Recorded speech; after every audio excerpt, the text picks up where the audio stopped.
Si no, no soy yo. Bueno, buenas noches. Muchas gracias a la Fundación Libertad por permitirme ser parte de esta reunión, que además, honrado por tantas personalidades como el presidente Macri, como el presidente Lacalle Pou, como el presidente Aznar.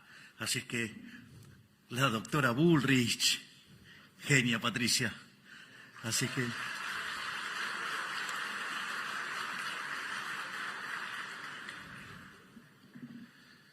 obviamente que al momento de que uno tiene que elegir una ponencia, tiene que acostumbrarse y acomodarse a lo que son las necesidades del momento y al lugar donde está. Y dada la discusión, que hoy está tan presente en Argentina sobre el tema de la inflación, sobre la discusión del tipo de cambio y ese tipo de cuestiones, y dado que estoy frente a un público calificado, un público que está acostumbrado a recibir análisis económico, la intención de esta charla es básicamente contarle cómo es nuestra visión de cómo enfrentar y atacar y exterminar de una vez por todas el problema de la inflación en Argentina, que tiene una fecha de inicio clara, que es cuando se creó esa institución nefasta que está en Reconquista 266, llamada Banco Central de la República Argentina.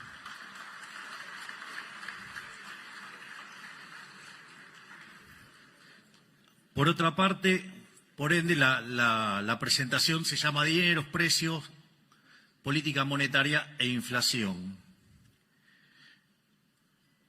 Otra cosa que descubrí, que en la interacción con distintos economistas locales, es que la gran mayoría de los economistas locales, profesionales y de renombre, no tienen idea de algo tan importante en esto, que es el problema del ancla nominal. Y porque básicamente no entienden qué es el dinero. Es decir, Keynes, en ese tratado nefasto llamado Teoría General de la Ocupación, el Interés y el Dinero, causó un daño tan grande que todavía, seguimos heredando algunos problemas de definición de marco conceptual que hace que nos equivoquemos tanto y tan seguido los economistas. De hecho, recién en el auto repasábamos un chiste que decía, de las últimas 5 recesiones, ¿cuántas pronosticaron los economistas? 9. Más allá de los chistes de esto. Entonces, resulta fundamental y clave entender qué es el dinero. O sea, lo que uno se da cuenta es que discuten el problema de la inflación y no entienden qué es el dinero. Entonces, está el coloso está Federico Sturzenegger. Qué placer que lo acabo de ver. Gracias, Federico. Entonces, básicamente lo que yo voy a hacer es una introducción sobre qué es el dinero y a partir de ahí, voy a derivar la naturaleza monetaria de la inflación, voy a desmitificar algún tipo de cuestiones que andan dando vuelta y después voy a discutir la coyuntura presente sobre el trabajo enorme que está haciendo Luis Caputo, Santiago Bausili y todo su equipo, de quien estoy verdaderamente, profundamente orgulloso.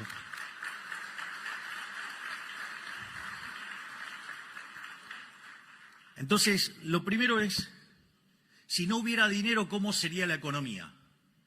Bueno, la economía sería una economía de trueque, donde se intercambian bienes por bienes. Ahora, en una sociedad chiquitita eso no es en principio un problema, pero en una sociedad más grande sí es un problema, porque ustedes tienen un problema que se llama la doble coincidencia.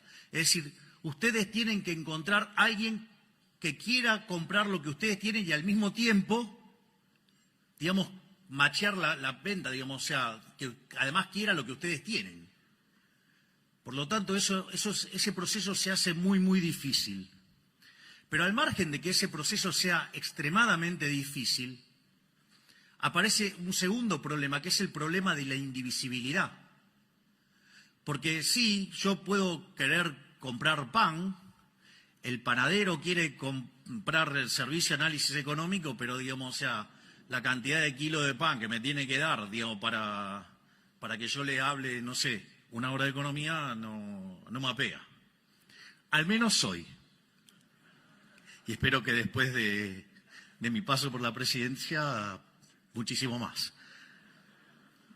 Porque tengo que seguir laburando después. Entonces, ahora, frente a esa situación, digo, el hombre no se quedó llorando. O sea, no es que se puso a llorar en un rincón, digo, y lloraba por el problema de la doble coincidencia y la indivisibilidad. Le buscó la vuelta, y descubrió que había bienes que se intercambiaban muchísimo más que otros.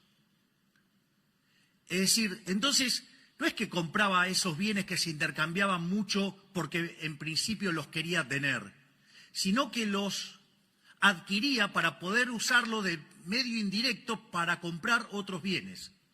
Es decir, la idea del bien de intercambio indirecto. Es decir, y cuando aparece el bien de intercambio indirecto, lo que está apareciendo ahí es justamente el dinero.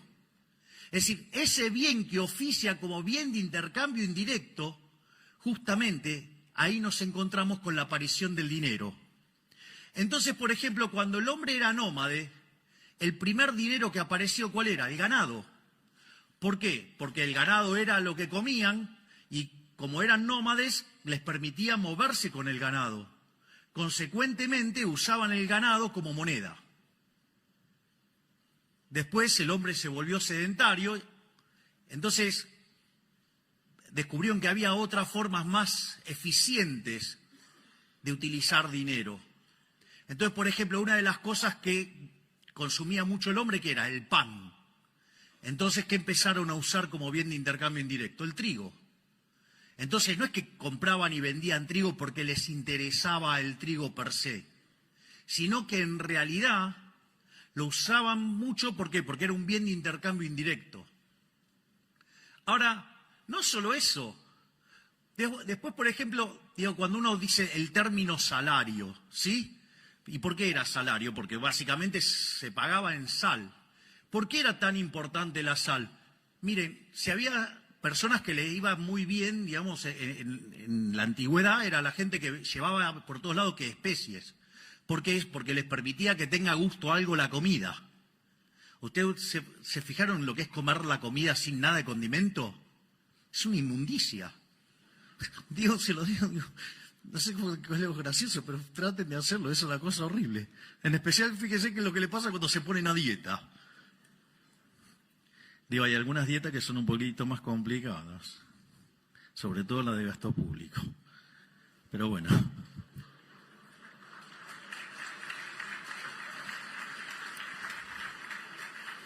Ahora, más que aplausos, deberíamos estar regocijándonos que por primera vez le estamos dando duro y parejo al gasto público. Estamos cumpliendo el sueño de Rothbard. Es increíble, ¿no? Una caída real del 35% del gasto público. Vamos, muchachos, eso es sacar al Estado del medio. Es decir, la verdadera presión fiscal es el tamaño del Estado. Si le pegamos semejante recorte, vamos que les estoy devolviendo libertad a lo loco. Pero bueno. Es más, volviendo al tema de la sal, ¿por qué la tradición de darle la sal a la otra persona, de ponerla y no dársela directo en la mano? Porque dicen que si no sería mala suerte. ¿Y cómo era el tema del pago? Venía el tipo con un saco, imagínense, entonces le pagaba con un saco de sal. Imagínense si cuando ustedes estaban manipulando la sal, se caía. Y era mala suerte, era una pérdida instantánea seguro. En ese contexto, por eso que se apoyaba la sal y se pesaba, y ahí se hacía el intercambio. Ha habido otras monedas, como ser el tabaco. Es más, cuenta una historia Milton Friedman en una de sus conferencias que dice que en la Alemania, digamos, después de la Segunda Guerra, cuando viene la hiperinflación, usaban clavos, usaban coñac, y dice que es la definición de dinero líquido más líquida que había conocido. O sea, había encontrado el verdadero M1.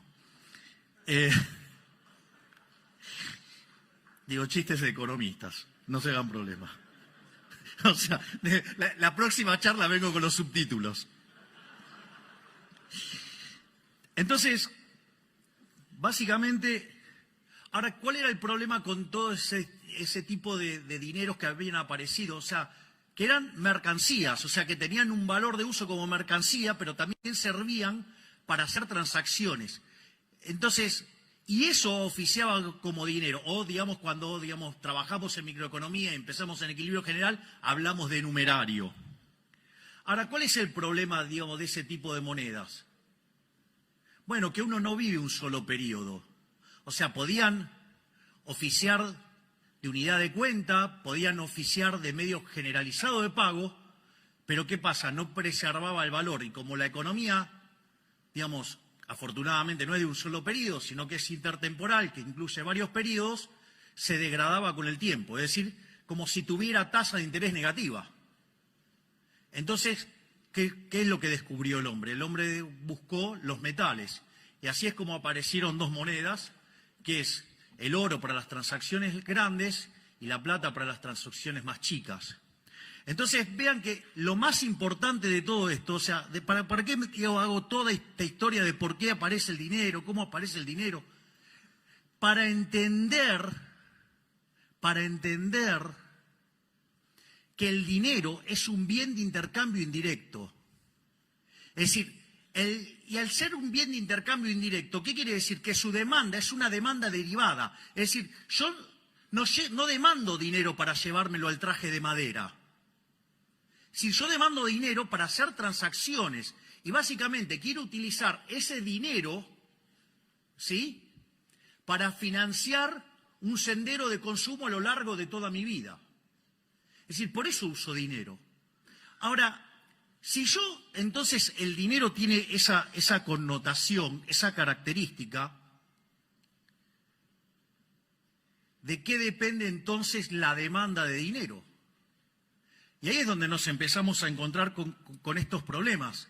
Porque si yo lo estoy definiendo de esta manera, la demanda de dinero tiene como contraparte el sendero intertemporal de consumo, es decir, mi programa de consumo a lo largo de toda mi vida.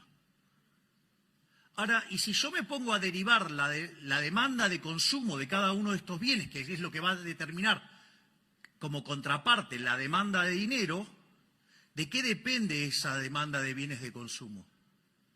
Y en el fondo, esa demanda de bienes de consumo van a depender de lo que, en paz descanse, decía Robert Lucas Jr., que depende de los parámetros profundos.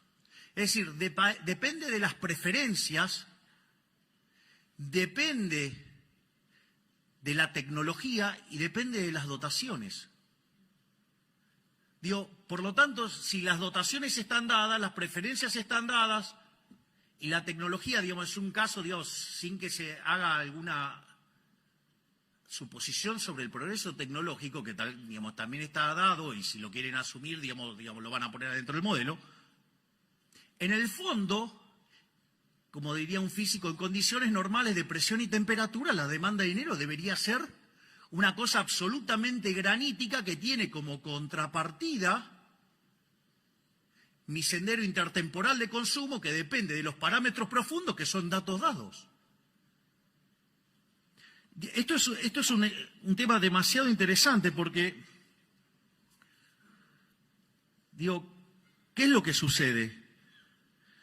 Porque si entonces la demanda real de dinero, que es esto que acabo de decir y que sin presencia de ese ente nefasto que emite papelitos, digo, debería ser una cosa bastante dura, granítica. Y eso debería igualarse a los saldos reales. Es Es decir, la cantidad de dinero dividido el nivel de precios.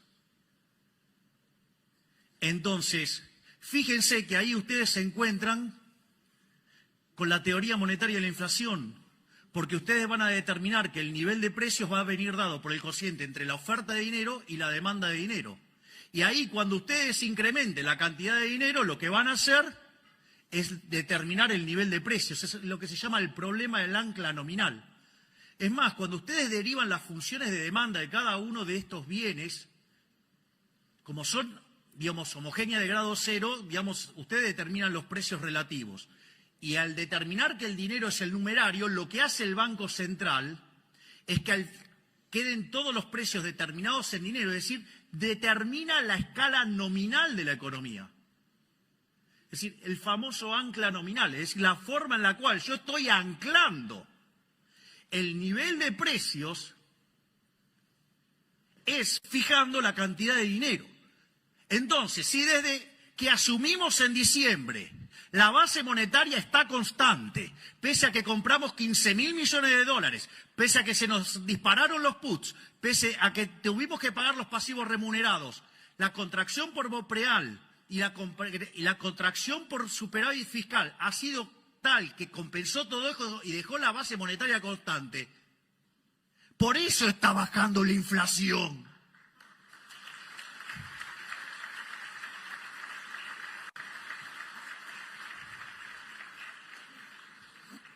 Después voy a seguir con los temas que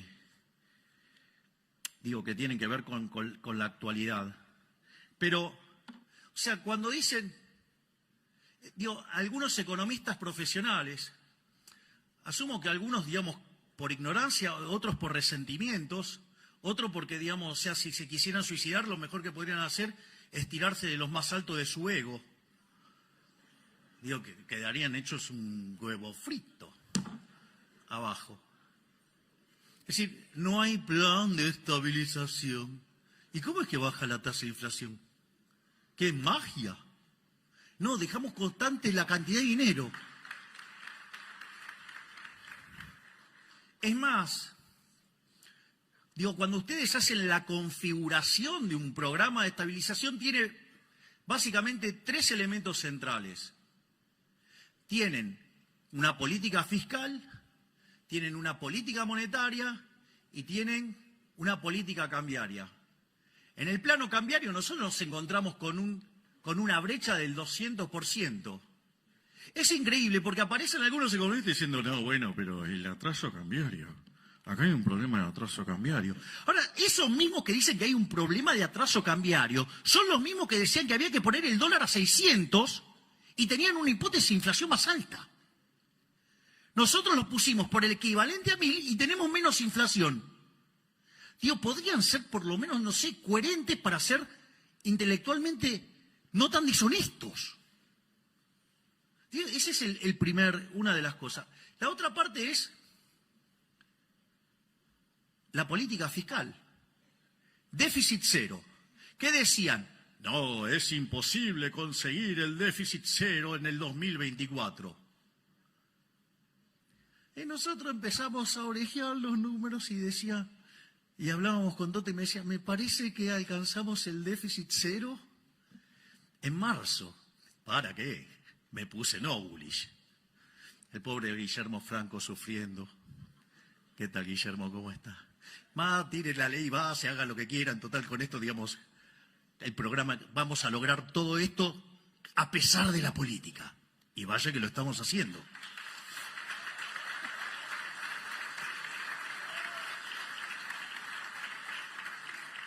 ¿Y con qué nos encontramos?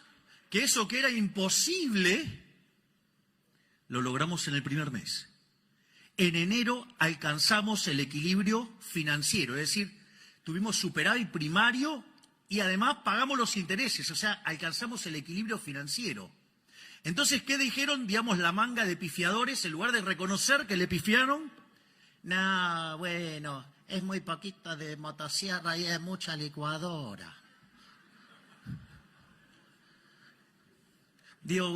Pregunten qué pasó con la obra pública. Pregunten qué pasó con con las transferencias discrecionales. Pregunten qué pasó con los intermediarios de los planes. Pregunten qué pasó con la cantidad de empleados públicos. Me parece que la motosierra es un poquitito más grande. De hecho, la mayor parte del ajuste es motosierra. Y les voy a decir algo, a veces la licuadora, si se vuelve permanente, también es motosierra. Que quede claro, entonces. Es decir, con lo cual, la motosierra final es cuestión de tiempo, hasta que terminemos de estabilizar. Es más, y aquellos que dicen, no, bueno, pero ustedes no son liberales, subieron los impuestos. Ah, ¿subimos los impuestos? Yo suelo utilizar un ejemplo muy interesante para entender el robo que es la política monetaria, que es el caso de una economía que hace transacciones en oro, ¿no? Entonces, supongamos que tenemos una economía que hace transacciones en monedas de oro y aparecen ahora por acá un par de amigos míos, aparece un físico y aparece un químico y me traen la fórmula para convertir el plástico en oro. Entonces, ¿qué empezamos a hacer? Empezamos a comprar plástico. Entonces, ¿qué empezamos a hacer? Empezamos a falsificar oro. La pregunta es, si yo ese oro lo tuviera guardado en mi casa, o tengo un problema de autoestima y entonces quiero alardear que tengo toda una casa de oro y no es de oro, digamos, de todo oro falso, entonces agarro y hago todo eso. Hasta ahí no hay ningún problema, porque yo ahí no estoy cometiendo ninguna estafa, hasta ahí no hay nada. O sea, lo único que estoy haciendo es falsificando. ¿El problema cuándo aparece? El problema aparece cuando ese oro falso yo lo meto adentro de la economía como si fuera bueno. Y cuando hago eso, ¿cuál es el problema? Estoy aumentando la oferta de oro. Y al aumentar la oferta de oro, el poder adquisitivo del oro cae. Es decir, que todos los precios expresados en unidades de oro suben. Eso se llama ¿cómo? Inflación. Es decir, donde la verdadera estafa no es la inflación, la verdadera estafa es el señoriaje. Es decir, es la emisión monetaria la verdadera estafa. Porque yo les hago una pregunta. Si ustedes tuvieran una economía en crecimiento y el Banco Central emite acorde al crecimiento de la demanda de dinero como consecuencia del crecimiento de la economía, suponiendo que el consumo fuera una fracción constante del ingreso. Así queda todo perfecto en términos de la estructura que usé. Entonces, ¿qué es lo que sucede? La inflación es cero. ¿No hay estafa ahí? Sí que hay estafa. Sí que hay estafa. Entonces claro, cuando quieren hacer la cuenta del impuesto inflacionario no le da. Porque cuando calculan la tasa, le da la tasa de inflación dividido 1 más la tasa de inflación. Entonces, como es cero, entonces no le da. Y en realidad sí hay estafa. ¿Por qué hay estafa? Porque si no hubieran emitido, hubiera deflación. Es decir, la deflación es algo sano. Es decir, la deflación, de hecho, para los clásicos que se dedicaban a mirar todo el día qué estaba pasando en la economía y después escribían, para ellos no eran un problema. Por eso recomiendo enfáticamente un libro maravilloso de Philippe Bagou que se llama Defendiendo la deflación. Lo que pasa es que cuando hay deflación, hay algunos que ganan y hay otros que pierden. Bueno, si, tienen más exposición los que pierden y bueno, claro, entonces, la deflación es mala. Pero no es mala, porque deriva, de hecho, del propio crecimiento económico y implica devolverle recursos a la gente. Ahora, entonces, esto quiere decir que la verdadera estafa es la emisión monetaria.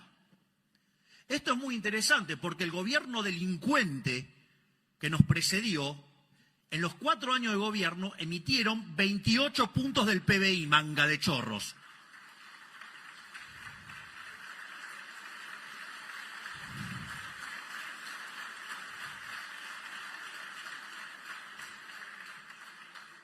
No solo eso, porque de esos 28 puntos del PBI, En el último año emitieron 13 puntos del PBI. Y si ustedes consideran, entre, digamos, la emisión directa y la emisión indirecta, y si ustedes consideran que la base monetaria, no la amplia, sino la base monetaria básica, es 2,6% del PBI, nos dejaron implícito solamente en eso una multiplicación del nivel de precios por 5 veces. No solo eso, además nos dejaron un banco central quebrado, donde había una relación de pasivos remunerados de 4 veces a 1. No solo eso, sino que además nos dejaron sobrante monetario. Claro, cuando ustedes hacían toda la cuenta, digamos, básica, eso daba que nos íbamos a encontrar con una inflación en torno al 15.000%. Digo, ese chico, el soviético, el que está en la provincia, ya no es exageración. Eso era una exageración, decía, eso no pasa. Y la realidad es que cuando nosotros, digamos, entramos en diciembre, en la primera semana, los precios venían creciendo al 1% diario. Eso anualizado daba 3.700% anual. Dicen, no, pero si sumo 1 más 365 veces me da 360. O sea, ni siquiera saben el cálculo de cómo es la inflación, que es una exponencial. Así estamos. Después, cuando ustedes toman las 2 primeras semanas, porque digamos, el gobierno anterior había dejado un montón de controles de precios y los liberaba todo justo antes de que asumiéramos nosotros. Ahí la inflación se aceleró al 7.500% anual. Y hay algunos caraduras, hay colegas intelectualmente deshonestos que niegan que había una hiperinflación plantada, que niegan que había un potencial de hiperinflación de en torno al 15.000%. Y cuando ustedes toman la inflación mayorista, la inflación del mes de diciembre mayorista dio 54%. Eso anualizado da 17.000. Es decir, nosotros asumimos con una tasa de inflación mayorista corriendo el 17.000%. Y esa inflación que corría el 17.000%, es decir, al 54% mensual, dada la obra enorme que está llevando a cabo todo mi equipo, hoy esa inflación mayorista es del 5%. Es decir, la bajamos en 90% al ritmo al que crece la tasa de inflación. Y no tenga duda que la vamos a exterminar.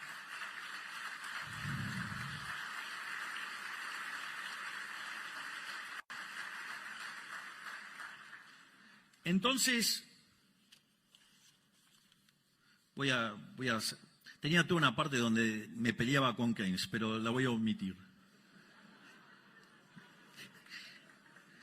Sí, porque digamos, me pongo un poco denso, intenso, porque te voy a tratar de mantener las formas. Entonces, lo primero que... Entonces es interesante porque claramente nosotros tenemos un programa de estabilización, un programa de desinflación, porque por algo baja la inflación.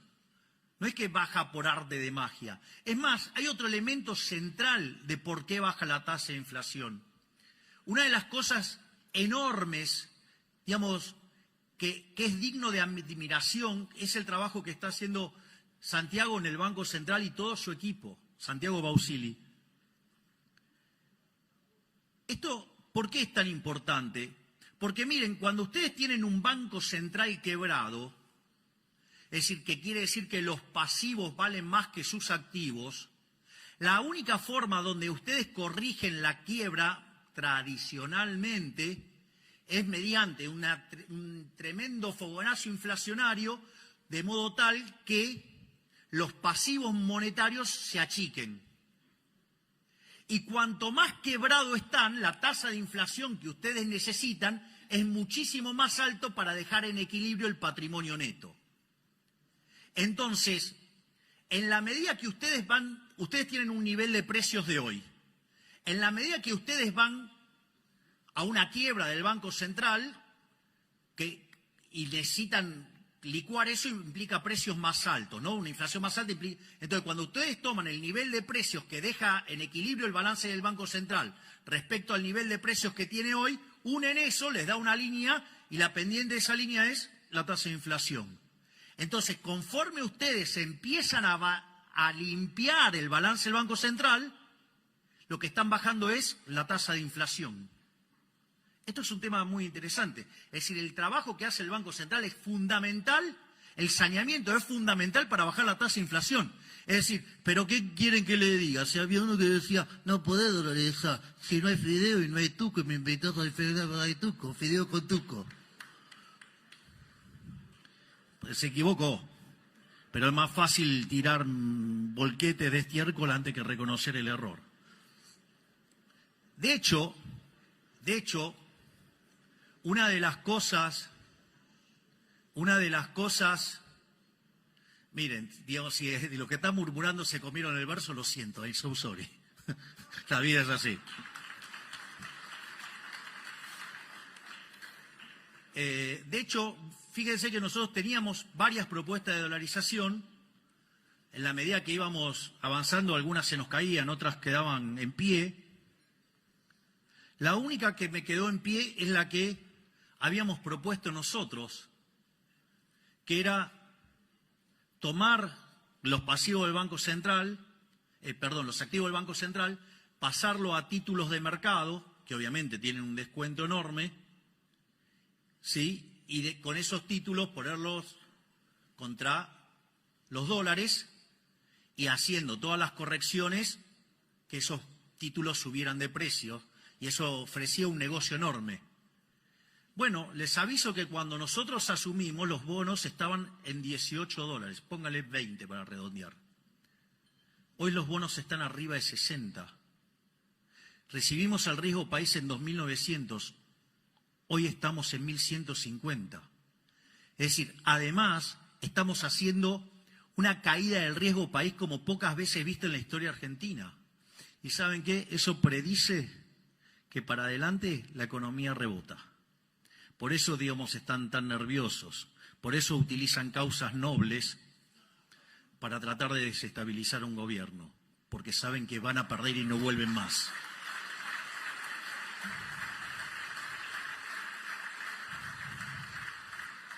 Por lo tanto, fíjense que cuando nosotros recibimos ese déficit monumental de 15 puntos del PBI, 5 en el Tesoro y 10 en el Banco Central, hoy, entre el ajuste que hicimos en el Tesoro y el ajuste que lleva hecho el Banco Central, de 15 puntos lo bajamos a 13. No solo eso, digamos, cuando termine el año le habremos devuelto al sector privado 15 puntos del PBI en ahorro. ¿Quieren saber cómo va a crecer la economía? Va a subir como pedo de buzo.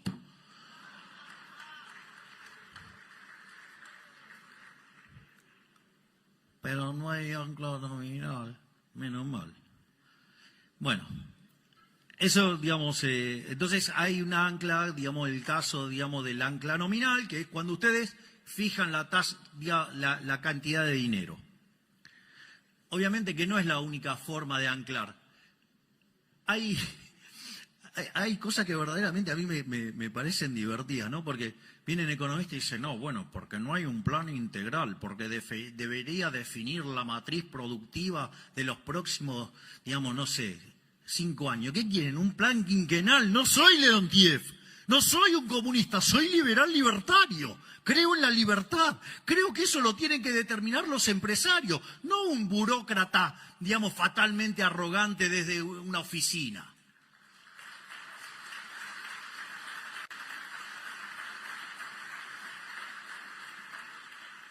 O cuando dicen, no, bueno, pero deberías fijar el sendero de precios, salarios, que no sé. Digo, de vuelta, muchachos, soy liberal, yo creo en el sistema de precios. Es decir, ustedes para poder saber cuál es el vector de precios, deberían de vuelta conocer las preferencias, la tecnología y las dotaciones. Pero si ustedes además lo quieren hacer intertemporal, lo tienen que hacer desde hoy hasta el fin de la historia, ¿sí? Y además, con lo cual tienen que saber cómo se va a mover la población, cómo va a moverse, digamos, las preferencias, cómo van, digamos, a moverse la tecnología. Es más, cosas que ustedes antes creían que no estaban en las dotaciones pasan a ser dotaciones. O miren si, digamos, o sea, vamos, conquistamos Marte y nos traemos recursos de Marte, qué sé yo, digo, son un montón de cuestiones, digo, que... Entonces, digamos, para poder acertar todo eso uno tendría que ser omnisciente, omnipresente y omnipotente. Es decir, deberían ser Dios. Digo, mire, por mucho que le pesen a los políticos, ¿saben qué? No son Dios. Les diría que son peores que el ser humano promedio. Porque miren, cuando yo entré en política, digamos, y después de un tiempo me preguntó un periodista, así de manera media agresiva, me dijo, bueno, pero usted, digamos, que entró en política y se vive quejando de los políticos, ¿y qué piensa ahora? Entonces le dije que me equivoqué. Me dijo, vio que al final, que no eran tan buenos. No, me equivoqué para mal, son mucho peor de lo que imaginaba. Entonces, digamos, o sea, por eso el sistema de la libertad funciona mucho mejor, porque, digamos, o sea, estas, digamos, son... Digamos, decir que son monos con navaja es insultar a los monos.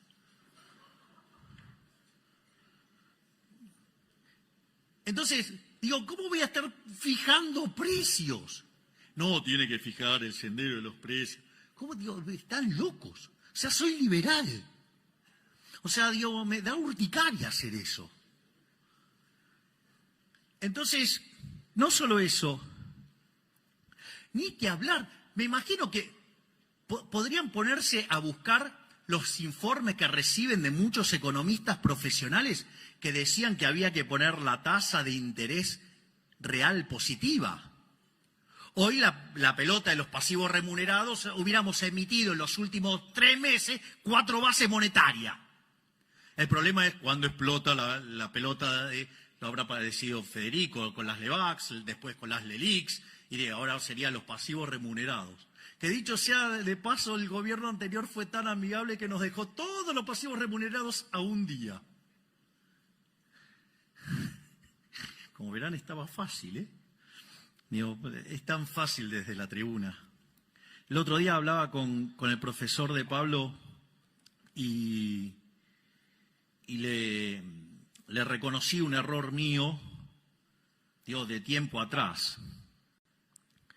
Y el error era, digamos, yo había entrado en mi sendero rothbardiano, entonces estaba intenso. Y cada vez que hablábamos de política económica, digo, yo como que me enojaba porque lo veía como muy condescendiente, digamos, o sea, el profe de Pablo entrevistó a todos los ministros de Economía y presidentes del Banco Central desde la mitad del siglo XX en adelante. Entonces, eso a mí me generaba una situación muy, muy particular. De hecho, de almorzar entre 3 y 4 veces por mes, pasamos a hacer algo más distanciado, digamos, para preservar la amistad, a pesar de que habíamos visto mundiales juntos, que habíamos pasado fiestas juntos. Y el profe de Pablo, con su sabiduría, seguro que dijo, andá, aprendé y volvé. Y el otro día, digo, yo le reconocí, digo, mi error, porque una de las cosas que, digo, que yo siempre traté de hacer como analista era tratar de incorporar las restricciones. Bueno, ahora descubrí que son más. O sea, es un poquitito más difícil. Entonces, digo, desde la tribuna es bastante fácil. Porque aparte hay algo interesante, que es, ¿saben qué? Miren, ustedes van a ver un partido de Argentina, el partido de Argentina es muy lindo, las banderas, los cánticos, todo lo que usted quiere, es fabuloso. Pero los goles los hace Messi. Es decir, si ustedes quieren ganar, digamos, tienen que empezar a hacer goles. O sea, y la verdad que yo con mi equipo, Digo, me siento que tengo a varios Messi adentro del equipo, siento que Toto es Messi, siento que Patricia es Messi, siento que Sandra es Messi, siento que Diana es Messi, siento que cada uno, pienso que Guillermo es Messi, que todos ellos son un Messi en su puesto, por decirlo de alguna manera. La verdad que estoy muy feliz con el excelente equipo que formamos. Y la verdad es que, digamos, para hacer esto hay que meterse, hay que meterse. Digo, si no, nos van a gobernar los orcos. Y otra cosa que recomiendo, digamos, para tener en cuenta, que los orcos lo entienden perfecto, pero parece que nosotros los liberales no somos tan vivos y no nos damos cuenta. El poder es un juego de suma cero. Si lo tenemos nosotros, no lo tienen ellos. Y ellos sí, eso lo entienden. Ellos pueden tener los bolsos de López y lo van a seguir negando. O sea, ustedes lo van a encontrar afanando y lo van a negar. Y nosotros empezamos, no, porque en realidad, como dijo un imbécil, este no es un gobierno liberal porque no liberó la droga. O que no bajamos los impuestos y sucede que le estamos devolviendo a los argentinos 15 puntos del PBI en términos de no señoriaje. Es decir, bueno, sí hay una sustitución de impuestos, pero digamos en el neto, digamos, el gasto público en términos reales está cayendo. Digamos, lo que diría Rothbard, la verdadera presión del Estado está cayendo. Es decir, digo, estoy cobrando menos, digamos, o sea, en el fondo voy a tener menos impuestos, porque tengo un Estado más chico. La otra forma, digamos, que se suele utilizar como ancla, se suele utilizar el tipo de cambio, es decir, fijar el tipo de cambio y usarlo como ancla. Eso tiene un sentido, porque en realidad el nivel de precios local, entonces, en ese caso vendría dado por el tipo de cambio, que está fijo, y por el nivel de precios internacionales. Y eso permitiría determinar el nivel de precios. Y cuando ustedes hacen eso, digamos, como siempre, la cantidad de dinero dentro de la economía viene determinado por la demanda de dinero.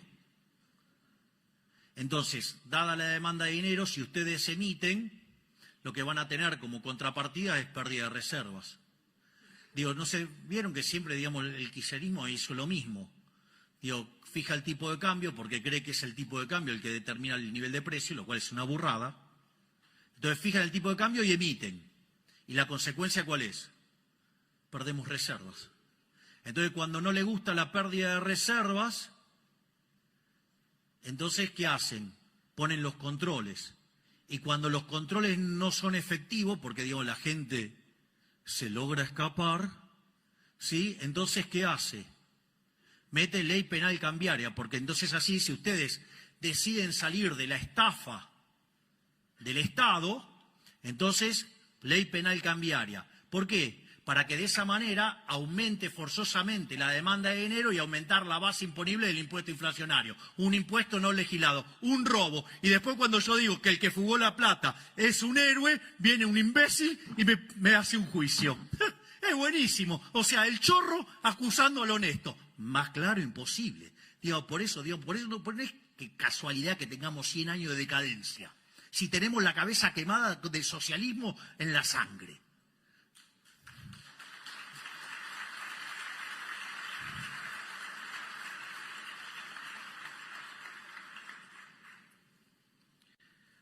Obviamente que la otra forma de tener un ancla nominal es utilizando lo que se llama el sistema de metas de inflación, pero ahí digamos, el ancla es una cosa más complicado porque en rigor, si ustedes lo quieren pensar en términos de cantidad de dinero, no lo tienen. ¿Por qué? ¿Cuál es el problema? Porque si estoy fijando la tasa de interés, entonces no fijo la cantidad de dinero, y si no fijo la cantidad de dinero no puedo fijar el nivel de precio. Entonces tengo lo que se llama un problema del ancla nominal. Y eso se resuelve ¿de qué manera? Cuando tengo las expectativas de inflación, al tener, digamos, determinados los precios esperados, entonces, si las expectativas están ancladas, puedo determinar los precios de hoy, puedo determinar la demanda de dinero, y al determinar la demanda de dinero, determino la cantidad de dinero, y el sistema queda anclado. Eso sí, digamos, hay que tener ancladas las expectativas. Miren, yo creí que tener un banco central que hiciera las cosas bien, digamos, era posible. Es más, mi gran ilusión fue que cuando tuvimos el mejor banco central de la historia, que fue el que presidió Federico, yo creí que podíamos tener banco central hasta el 28 de diciembre del 2017. Digamos que se lo llevaron puesto y así fue lo que gastilló el retorno del kirchnerismo. Entonces, en ese sentido, ahí a mí, digamos, el Banco Central, solo es cuestión de tiempo, ya lo voy a agarrar. Pero más allá de todo esto, lo que quiero entonces ahora es básicamente terminar con lo que nosotros hemos hecho, ¿no? Digamos, cómo es que estamos logrando bajar la tasa de inflación. Y básicamente, de vuelta, como dije antes, un programa de déficit cero, donde atacamos de cuajo el gasto público, donde obviamente que en la primera parte sobrereaccionamos y el ajuste equivale. Digo, ¿ustedes escucharon lo del otro día, lo del títere?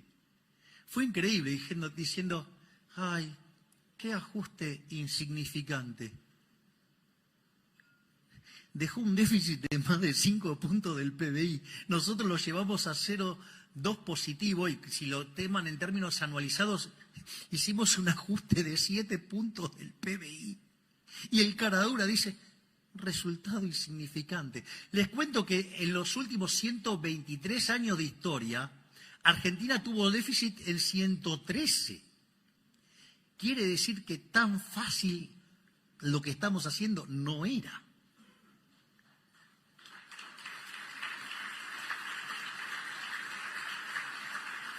Sigan para mi ego y para que pueda tomar agua.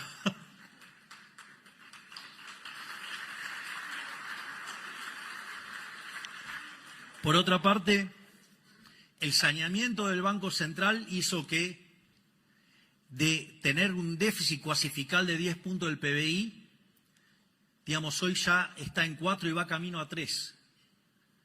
Es decir, cuando vengan las próximas tasas de inflación y volvamos a bajar la tasa, otro punto más le vamos a echar. Entonces, cuando ustedes computan lo que ajustamos en el Tesoro y lo que ajustamos en el Banco Central, ya llevamos ajustado de los 15 puntos, 13 puntos. No existe registro histórico en la historia de la humanidad de un ajuste de semejante calibre en 3 meses. Pero no solo eso, sino si ustedes se fijan, tanto los analistas como el Fondo Monetario Internacional, cuando nosotros llegamos, estaba esperando una inflación del 250%, digo, para Argentina, en un caso optimista. Bueno, hoy el fondo espera que Argentina, la inflación este año cierre en 150%. Para que cierre en 150%, de acá a fin de año la inflación promedio tiene que ser del 5,5%. Es decir, que hacia fin de año está claro que la tasa de inflación, dado donde arrancamos, va a estar bastante por debajo del 5%. Es decir, lo estamos logrando, estamos terminando con la inflación.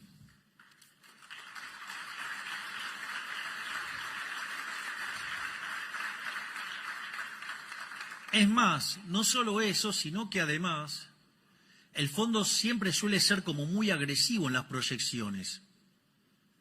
Esta vez se quedó corto con el ajuste y se quedó corto, digamos, con el tema de la inflación porque está bajando más rápido. Es decir, siempre que parecían ser el cuco de las cosas que proponían, nosotros las estamos haciendo mucho más rápido. Por otra parte, hay otra digresión, digamos, que tiene que ver con el tipo de cambio real.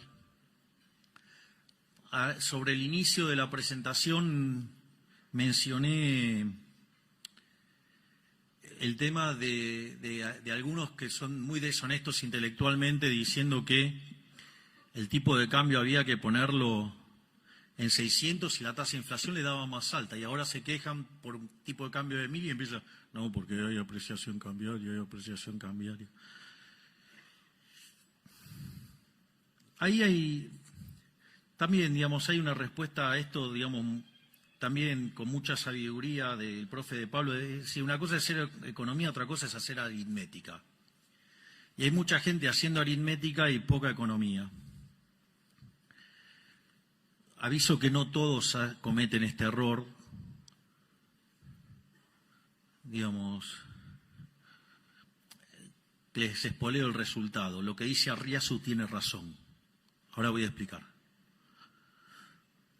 Arriazu dice que Argentina, si estabiliza, dado la estructura fiscal que tiene, va a convivir con una moneda muy apreciada.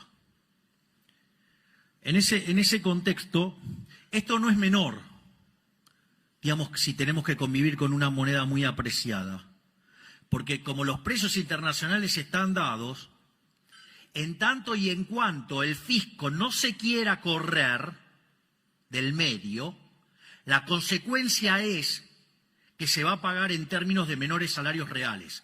Por lo tanto, si queremos levantar y mejorar la calidad de vida de los argentinos, hay que atacar al déficit fiscal, hay que atacar al gasto público, y no solo a nivel nacional, hay que atacarlo también a nivel provincial y a nivel municipal. Hay que barrer con el fisco en todas las dimensiones.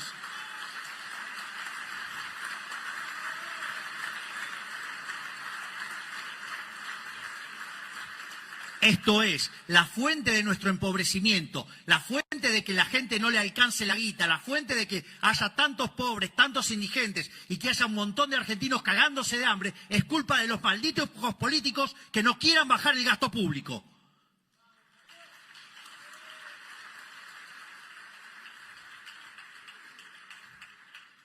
Volviendo a...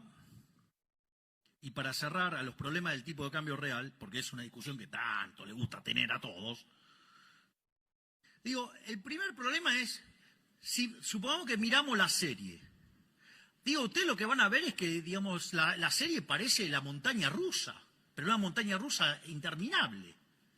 Digo, lo primero que yo diría es una serie que tiene tanta volatilidad, sube, baja, digo, parece el electrocardiograma de un tipo que está haciendo una maratón.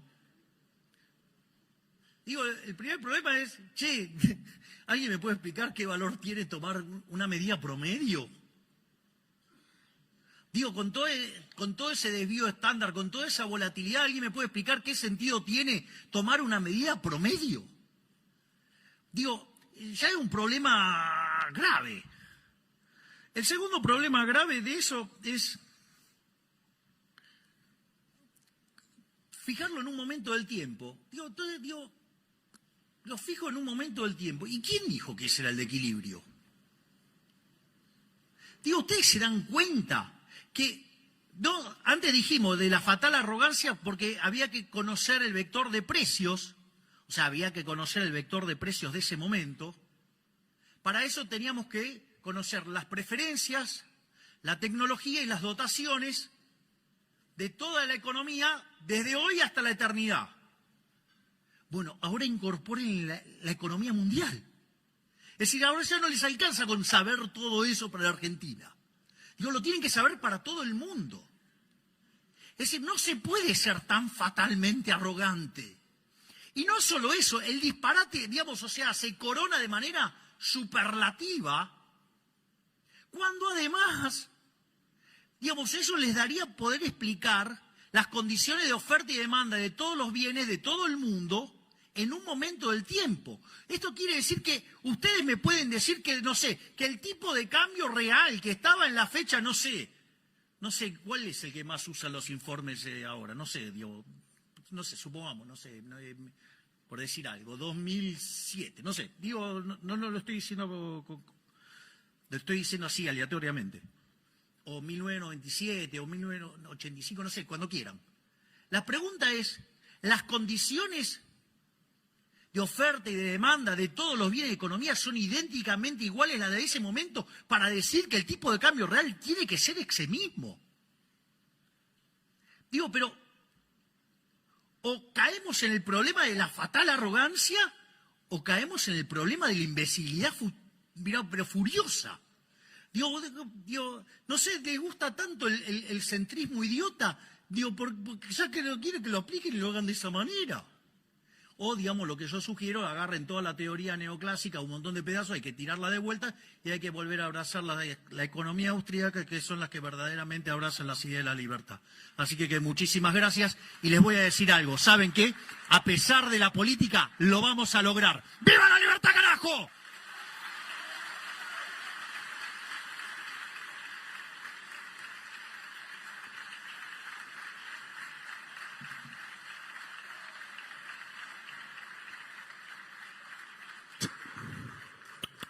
Han sido las palabras del señor presidente de la Nación Argentina, el doctor Javier Milei.